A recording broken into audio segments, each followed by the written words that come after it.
Hello, hello. Hello, how are you, my friend, my sister? Oh, I'm so good over here. Like that cacao ceremony Monday night Oh, it's left me high. nice. Ditto. That was beautiful. As usual, beautiful. And your little Nice. toning at the end was just like the little little highlight to a lovely, lovely event. So, Thank you. Thank you. Looking forward to doing it more and with yes. somebody else. Yes, it was fun Yeah. getting the well, I guess because it's on the website, I feel like, okay, it's fine. I can share this. This is weird too. It just went live. I'm like, did something happen there? I don't know. Time glitch, something, which Yeah. all of that kind of stuff has been happening to me extra lately as well. Something Mm, something is going on in the energetic field and mhm. it's all Yep. good. It's um Mhm. oh, so we were talking about um what is the date? July 19? 19th. Mm-hmm. We are doing a rose ceremony and sound journey Mm. with Doris and with Drea. And so Yeah. for those that don't know Drea, Drea is the elder who leads the women's sweat lodges at the Golden Weaver Community Sweat Lodge. And just a wonderful, gifted, healing Mm. human being. And we did She is. a mini version, what was that, last month or so? Mhm. It was incredible. These two women, Doris with her voice and Oh. Drea with her instruments, create such incredible magic. And so if you head over to the Body and Soul Events webpage, you can Yeah. find all the details for that. Seats are limited, and I have a feeling this one is going to sell out. So don't wait to get your spot because it's gonna be special. It is. I am so looking forward to it. Drea is incredible. Her sound is just from the heart, organic, easy, flowing. And I think last time we just kind of impromptu did it and it just worked so well It was that magic. there's like, yeah, so magical. And we have so much fun and we connect so easily. So everybody connects. So it's a free flowing, no stress, kind of making the magic happen all together. So I'm excited. I'm excited. It's gonna be great. Yes. Um, so I was laughing as because sometimes I book out just one of these at a time, and sometimes I have time, and so I get inspired and I book out. I think I booked out like 8 of them in a row coming up. And so I had to go back and remind myself, what are we talking about today? And I was like reading it and I read, who would you be without all the roles? And I was like, I'd be skinny. You're so funny. Because I was reading ROLLS, not ROLES. That's great. RLLS. That's funny. I like that. I like that. Hey, sky's the limit. You can be whoever you want to be in whatever shape you want to be, honey. You go, girl. You're Thousand funny. percent. Um, yeah, so because I don't know if Yeah, you saw in my sharing, reminding people to I tune in did. today. I'm gonna make you laugh. Yes, I saw that. In the first minute, I'm going to make you laugh. I was like, oh, I can't wait to laugh. Thank you very much. Woo! Mhm. Oh, you're funny. So, You're, but this topic is, and I was trying to think back a little bit, like, because I'm sure many of us, I know I, for many years, like, didn't even think about the roles I was playing. oh, I I was just living like I didn't that thought process didn't even pass through my mind. And then all of a sudden, one day, someone tuned me into this. And I was like, Mhm. oh shit. Oh shit. Whoa, You're there's a lot of roles, unpacking. Mhm. identities, labels that, like, that's, like, who would you be without these roles? And I said skinny, but like literally, like, who would you be without all these roles? You know, someone not physically skinny, but Right. like, think about all of that, Lighter. Mhm. that energetic weight that you're carrying. Like, Mhm. yes, be lighter. Lighter. If you Lighter. Yeah. put down some of these roles that aren't serving you. And the roles, again, to me, it's basically the same thing as identity or label. Yeah. And I personally try to avoid any kind of label at all costs, because to me Mhm. a label is a limitation. Mhm. And even having this realization that, like, when you are given a quote unquote higher level label, like, um Like a say you CEO or were just an employee and then you got promoted to be CFO. manager. Yeah, And CEO, right. so, like, you think like, oh, now I have more power. But the truth is, that label comes with probably even more expectation and limitation than what the lesser, quote unquote, lesser label carried. Mhm. And so then, like, I also had this realization, like, that is also why the people in power want to put more limitations on the people that are, quote unquote, below them, Mhm. because they're feeling their limitations and they feel the need to limit those under them even more. Mhm. And True. so choose what Mhm. roles, labels, identities that you're going to carry very carefully. Mhm. Mhm. Yeah. Yeah. And there's a lot of roles, like you just mentioned, being in the workforce, those type of roles. And I have my share there. And, but first we come in being who we are. So you come out of the womb, you're a daughter, you're a son, and then you're growing. And what are you becoming? I mean, you're a student, then you go to school, then I became a wife, I became a mother, always been a caretaker, and then went into the healing field. Well, what? First I was a teacher, then I went into the healing field, then I went back to teaching.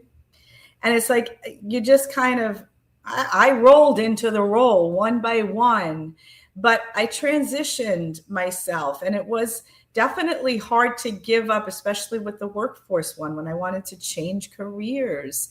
It's like, okay, do I really want to do this? Is this really who I am?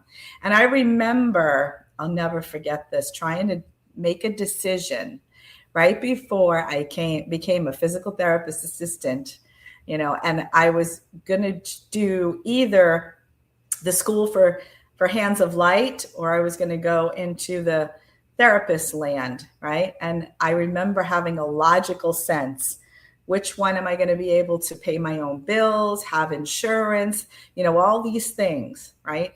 That I need set to have my life in order. But that was a safety thing too. I mean, it gave me you, number one. I got to work for you. We got to, therapize together. But the therapist fit me, the healer fit me, and then I had to go, oh, I got to switch gears. I don't want to be a wife anymore. Huh. That was a realization. How is this going to go? What's going to happen? I can never not be a mother because that's always going to be true. But, bottom line is every time I switched careers or kind of went with the flow of life, who I needed to rediscover who I was, it helped me to know that I wasn't stuck in one certain role, in one certain way, and kind of just tunnel vision my way through life. I mean, even in the career realm, when I became a teacher and the program director left, my boss, I did that for 6 weeks and I knew that wasn't me. I knew it. I said, no way. I don't want to do this. Does anybody else want to do this? I'm out. As soon as somebody else wants to step up to this, I am out. I don't want to put out fires. I don't want to sit behind a desk. I don't want to write emails and reports and all that. I'm a teacher. And it's like getting to know who you were and curious about who you were. I mean, that's from my perspective where I had to go, is staying curious to the process and just not being so boxed in, you know? Yeah. Anyway. I do want to speak to, you said you're a mother and you will always be a mother. Like, yeah, of course, you've birthed children, so that kind of is a category that you will always hold on to.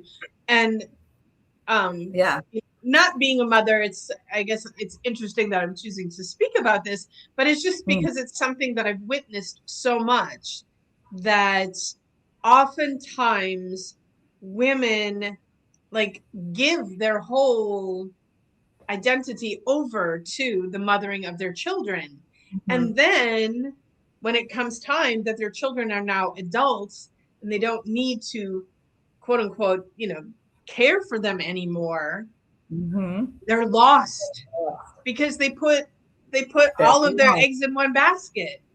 Yes. And I had this conversation quite a bit with moms. Like, yeah, I get it. Like, we went through a time, we grew up in the age of the latchkey kids. Like, yeah, because both parents were working. Mom's a career woman now. Right. Like in the morning when mom had to leave for work, we got sent across the street to the neighbor's house to wait until it was time to go for school, and then also growing up, it was, you go home, you put on your play clothes, and then get out of here. I don't want to see you till dinner time. Yes. And then once dinner was over, clean up the kitchen and then get out of here. I don't want to see you till the street lights come on. Right. And so, yes. Like, I do not feel that I was neglected, but I do I do know children who like really had no sense of being parented other than they had a roof over their heads and clothes on their backs and food in their belly, but they didn't really have that. But so we went from one extreme to, what we have, the helicopter parents now that just like their kids lead the way in everything. And like, that's not okay either. Like, your children are still your children and you come before them. I tell parents all the time, your job is just to make sure your kids like survive. Like, you feed them, you house them, but your job is not to give over everything to them. No. And so, and that's also not a good lesson for them, because then what they're learning is, well, first they learn selfishly that they're the center of the universe and that's everything revolves around them. And that's not okay. But the other lesson that you're teaching them is that when you become a parent, you become nobody and it's all about your kids. And that's not okay either. That goes back to the self, it's always put your oxygen mask on first. Take care of you first. Don't let your kids die. Make sure they're fed. But, you come first. And if you're in a relationship, your relationship with your spouse should come before your relationship with your children. And that is also probably another reason that a lot of marriages don't succeed, is because 100%. The children are put first. That's right. It revolves around them. You said it perfectly. I agree with everything wholeheartedly. I've had many discussions with my partner about this too. It is. It's a shame, but here lies the new problem. There's every generation we bounce back in the other direction, right? We swing in the other direction. We came from latchkey. Now we overdid it. And, there goes the problems of the child who grew up with the parent of an unlived life, that it's like, what happened? They focused so much. They forgot who they were. I'm the child. Yes, they grew up. They don't need you anymore. Who are they? And now the kids actually suffer from the parents not living their own life, and they're pouring everything into them. And so all these expectations of what they should be, it's like they don't even know who they are, because they're just so busy living their parents' life that the parents didn't live themselves. And so that creates issues. All those like helicopter parents, right? I mean, I think my son went to New York just to say, bye, Ma, I got to get out of this helicopter land. No, but I did cut the cord. They went to college. I said, get out of the house, go to college, go live your life, go to New York, son. Do what you got to do. Be who you're going to be. I don't want to be that parent. And thankfully I didn't. I had a career. My spiritual life blossomed. There's things that I still want to do with my life, to give them space to be their own person. Even if, I'm watching from the sidelines going, oh shit, here it comes. Well, they're going to have to learn the hard way on that one. But you got to let them. Right? Absolutely. Yeah. Another role that I want to talk about, because I'm pretty sure you can relate to this one as well, but the strong one. Oh. Mm-hmm. Mm-hmm. Sekhmet's sitting over here, the powerful one. Yes. I just used to pride myself on how I could handle anything. And, everybody knew if I got a problem, Julieta's the one I got to go see. Yep. She's going to make it okay. She can handle anything. She is the strong one. And I don't remember exactly when that moment was, but it was like, when I choose that label, then I'm constantly putting out to the universe that I have to live up to that label, which meant the universe was constantly handing me opportunities to prove how strong I was. Yep. And one day all of a sudden I was like, I'm done. I don't have to prove to anyone, anywhere, anyhow that I'm strong. All of that has been proven. I release myself of that identity, that label. I know without that label, I will still be able to handle whatever I need to handle. But, walking around being the strong one, and I do know that people still see me as that, which is also yeah, do. I do have my people that check on me, but when you're the strong one, no one ever asks you how you're doing, because they're always like, oh, she's the strong one. She's fine. She's got this. She's fine. Yeah. Sometimes the strong one isn't. If you have a friend that's a strong one, check on them. Ask them how they're doing. Thank you. Thank you for checking on me. I hope I check on you enough. But it's true. I always think that of you. This is a very good point. I mean, we are strong women. We like to pride ourselves in that a lot. And we don't check on each other maybe as much as we should, or just I'm here if you need anything. Just that alone is just enough. It's perfect, because I know us and I know our personalities, and I mean, it's funny because Matthew just said this to me. It's just so funny that we're talking about it. Of course, synchronicity, right? He's like, you attract really strong women in your life. There's nobody needy around you. I'm like, I shed these needy people a long time ago. I can't do it. It's too draining. Well, anyway. And what I will say is I am here for the person who's not strong yet, but they're working on getting there. Yes. Because I am happy to hold your hand, and because I've walked that path, I will hold your hand and bring you along till you can do it yourself. Absolutely. But if you are one of those people that just refuse to get out of victim mode, how many people are wearing that identity as the victim? My life would be so much better if they hadn't done that to me, or this hadn't happened to me.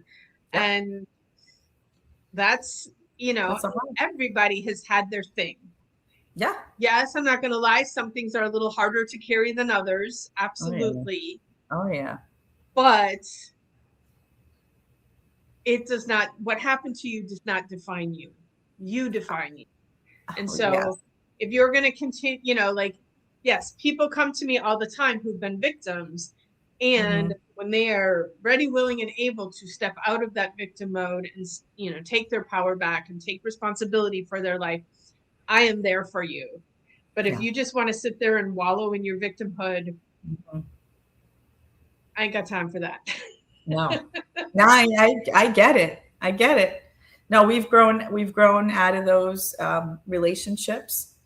And we were just talking about this right at the cacao ceremony, because sometimes we sit with people who are still in that role of that very codependent relationship, and they're, constantly being used to get vomited on, to throw up all the problems of everybody, theirs and everybody else's. And people are still sitting with that and feeling bad if they rush them off the phone because they don't want to have that conversation. It's like, but we do evolve if we allow ourselves to. Taking your power back to take the direction of a conversation. Don't be afraid. Maybe that person that is stuck in that dynamic with you needs help to get there, because there's better things to do with our time than just to rehash a lot of nonsense sometimes. But what are you going to do? Yeah. Another role I want to talk about, because you and I also share this role. I want to talk about it because, I know a lot of our listeners also wear that hat a little bit as well too, but the healer. And, looking at, I started my career as a physical therapist back in 1991. Yeah. In the previous century. And, and just looking at like how our Western medical model like really trained me to believe that I was going to go fix people. And so I took all the tools that they gave me and I tried to fix people. And sometimes I could fix them and sometimes I couldn't. And then I would take this on like I'm a failure as a healer because there's all these people that I haven't been able to fix. Yeah, that's hard. Ooh, it's really hard on a young little ego there. Like, oh man. But like as you grow and discover and realize, like the healer doesn't heal anybody. Yeah. The healer is the guide to the journey of healing. But the only person that can heal you is you. And that's right. So I'm telling the story for all the healers that are out listening. Like if you haven't realized this already, if you haven't grasped it, I'm telling you now, so you don't have to spend all the years that I spent thinking that I was a failure because I wasn't healing everybody. Yep. No. And I'm also saying this to the people out there. If you are the person in need of healing, yes, go get support. Go get someone to guide you on your healing journey.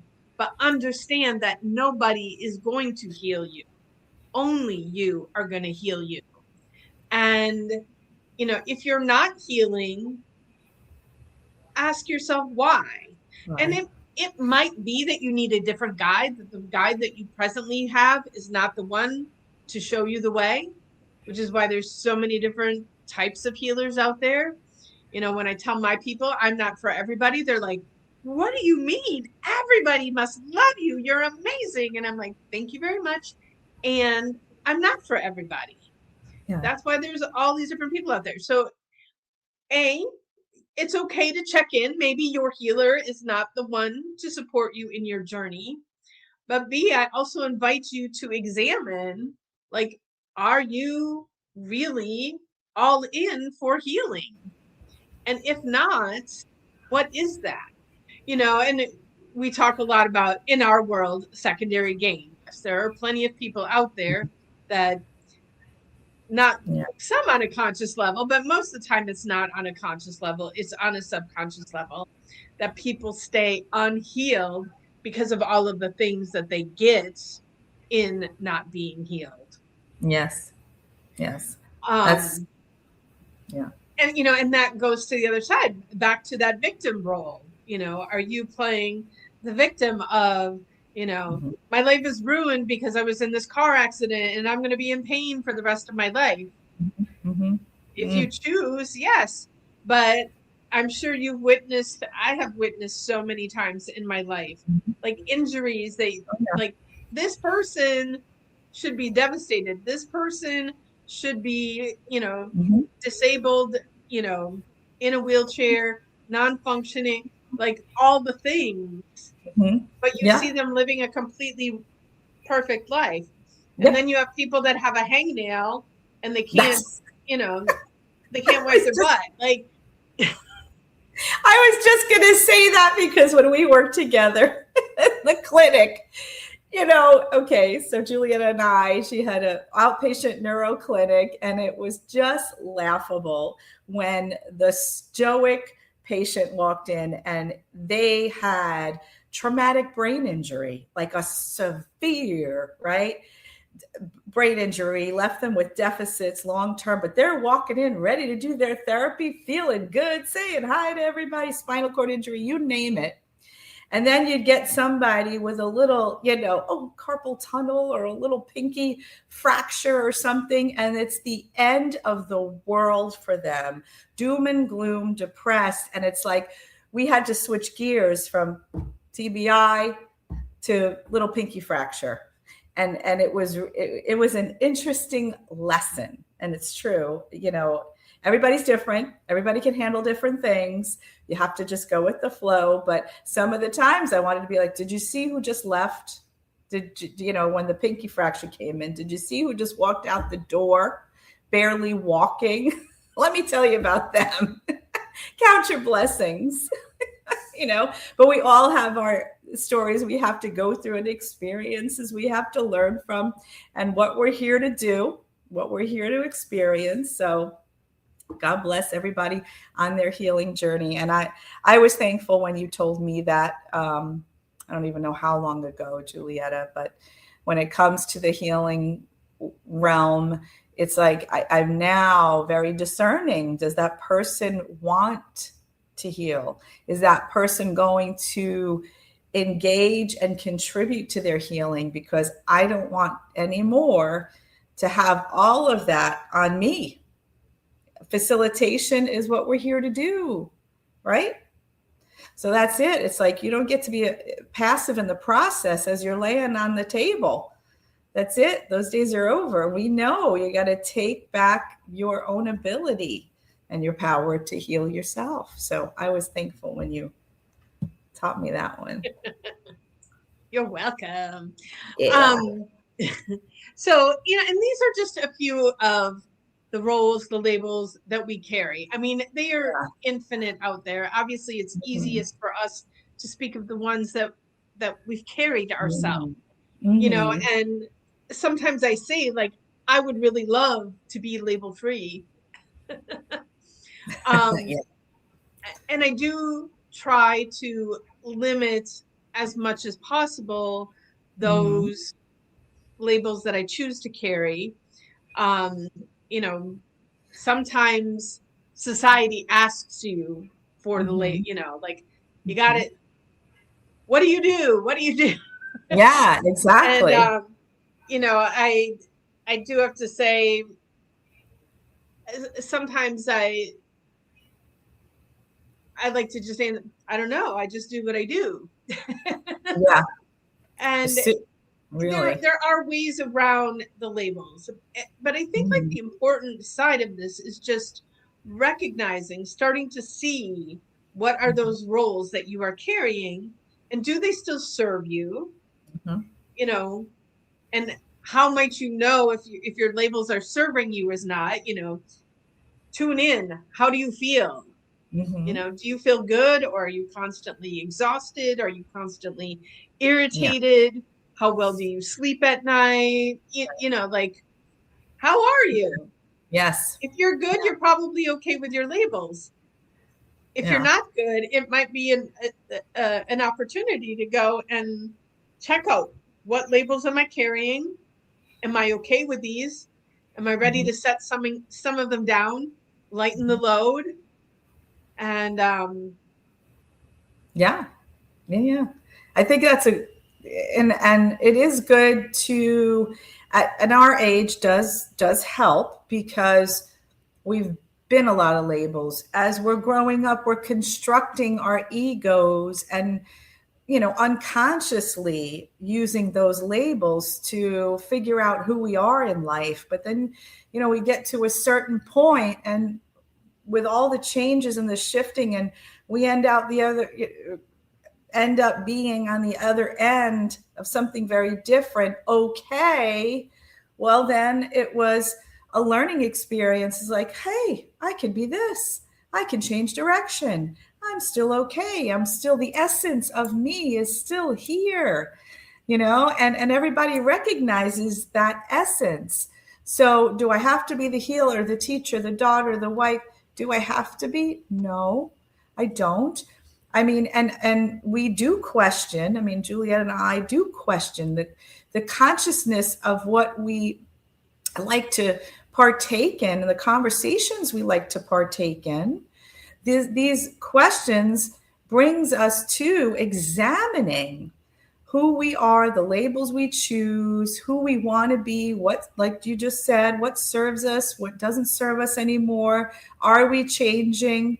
What direction do we need to go? So the deeper questions are, at hand here. And I think that's the space that we've created. Am I right, Julietta? Creating space for these things to take hold. Well, and I think, it is important to examine, because we, like I said earlier in the show, that, for how many years of my life did I just like walk through carrying these labels, carrying these roles without a conscious thought about it? Right. And so I think the first step in all of this is like examining, what roles am I carrying? Do I want to carry this role? And if not, how do I go about putting it down? Yes. Like I said, I'm not a huge fan of taking labels, putting specific hats on, but sometimes they serve us as well. They help give us some direction. And so looking at, is there a role that you're not presently participating in that you would like to participate in? And thinking about like, how is that going to serve me before I just randomly go, oh, that looks cool, let me try that. Right. You can do that, but step a little bit into the why, and what purpose do I think that this is going to serve, and how is it going to serve me? Or is it just going to be one more thing to weigh me down and wear me out? Yes. That's very good question. The examining questions are very good questions. The conscious choices are the good choices. And so when you need support, that's what we're here to do too, is to support you in those conscious choices, so that the directions and the choices you decide to go with are the ones that suit you, and the ones that are going to be a growthful experience, not something that you got trapped in and feel like you made a mistake. Besides, there are no mistakes. But anyway. That's a whole nother show. Whole other show. I mean, I get that. Let's not go there. But there you go. Yeah. I think staying curious is key. Staying curious is very, very important. Yeah. And I really think this show is just about doing some self-examination and recognizing, what roles am I playing? Do I still want to play this role? How do I put this role? Because sometimes you decide, I don't want this role anymore, but how do you put it down? Especially if it's a role that so many people have come to know you as. And even for me, like when I made this transition from being a physical therapist to having a ministry, so many people were like, why can't you do both? Why can't you keep your PT license, keep that title? And I understood where they were coming from. I did a lot of hard work to earn that title. And as time went on, rather than empowering me, that title was limiting me. And so I needed to free myself of the limitations of that role. And yes, there are people that aren't accepting of who and what I am now, and that's okay. That's Okay. their choice. Mm-hmm. But the freedom I have found in being who and what I am today, Oh yeah. like that is just the feeling of that is so uplifting and empowering. And um while oftentimes if I have to give myself a role, I'll use the word healer.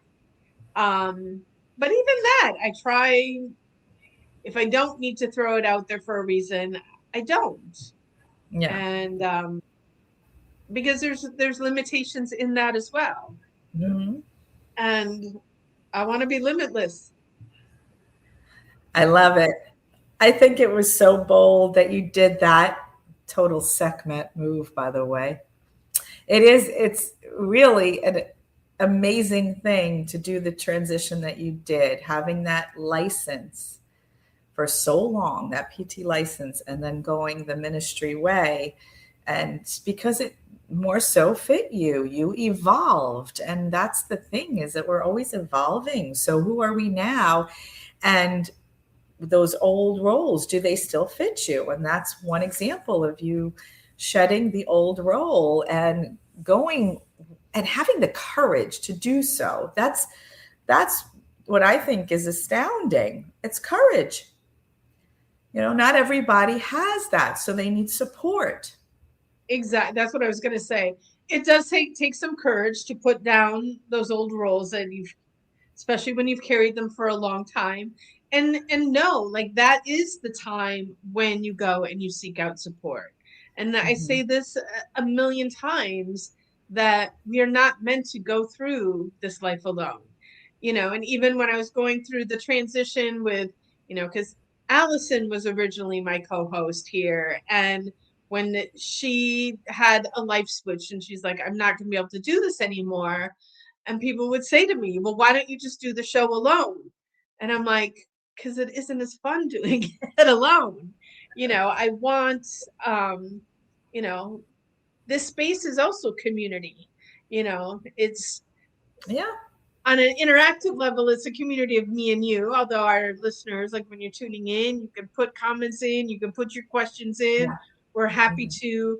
But it's also, it does create community in the feedback that we get outside of the show about the Yes. show. And, Yeah. sometimes I'm shocked at how many people are actually like listening and the comments that come back about the show. So there Yeah. is community there, um but this doing the show, I knew I didn't want to do it alone, because alone is not as fun. Alone is not as easy. Yeah. And so I'm glad to like be these here. things, you don't have to do anything alone. You can always reach out for help and have someone support you when you need some courage. Mm-hmm. Absolutely. But the important thing is to make the shifts that you need to make, because like just staying stuck in something that's holding you back and holding you down does not serve you. It does not Yeah. serve humanity. It does not serve the people around you. And Nope. so if you need help making a shift, ask for help. Yes. I love that. And we're here to help. We have Woo, a woo. supportive community, definitely. And that's We what the do have conversation a very are. supportive community, 1,000%. And we do offer all of these little events that support this kind of work in their own right. And Mm-hmm. I also do want to do a plug for a retreat coming up in October 15th through the 18th. It's in the Tampa area here. Um, but also like having that 4-day intensive of being in that self-examination and having the support of not just your facilitators there with you, but even this in the cacao ceremony, like seeing how, like, yes, I was there leading the ceremony, but everybody was contributing to everybody. Mm-hmm. It's so beautiful. There is wisdom inside each and every one of us. I am Yeah. not the only one sitting here in my space of wisdom. Doris is not the only one sitting there in a space of wisdom. Everybody has some wisdom within them. Well, we all have all the wisdom within us. It's just learning how to tap into it and connect to it.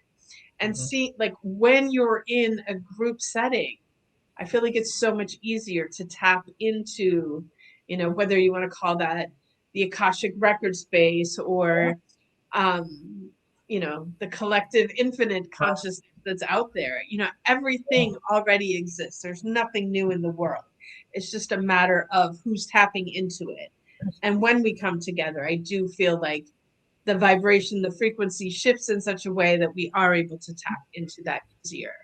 So this Yeah. is part of why we do the group events, but doing these retreat events, it's 4 days of intensive self-examination and growth, and you walk out of there with the courage to start to make those changes that you want to make to create the life that you want to have.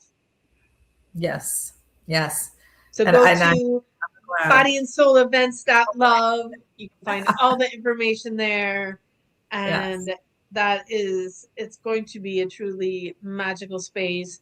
And by next week's show, the early bird discount will be gone. So if Okay. that retreat registers with you, if it's poking at your consciousness at all, don't wait, because it is a nice early bird discount. Like, I mean, if you want to pay full price, go ahead and pay full price. But July 5th is the cutoff date for the early bird discount. So go in there, get yourself signed up. We'd love to have you. And if you have any questions about it, like, I think I want to do this, but I'm not 100% sure, reach out to myself, reach out to Doris. We can support you in that. Past attendees, like, everybody like leaves there just at a whole new level, and seeing, these are all women that we are still in touch with today, and seeing like how they made those shifts and they've continued to progress and go forward. Like, these are the kinds of tools that we need as humans to get out of these ruts of the roles that we don't want to be carrying anymore, move forward, remember our truth, and become the authentic version of ourselves. Well said. Uh, Perfect ending. Perfect ending. That's a wrap. so that is a wrap. So thank you for tuning in, everyone, today. We love having you here. And Yes. we love feedback. Like, let us know what you think of the show. If you have any special requests for topics for us to speak on, we'd be happy to do it. Yes. And with that, I'm going to wish you all a magical day. Ciao.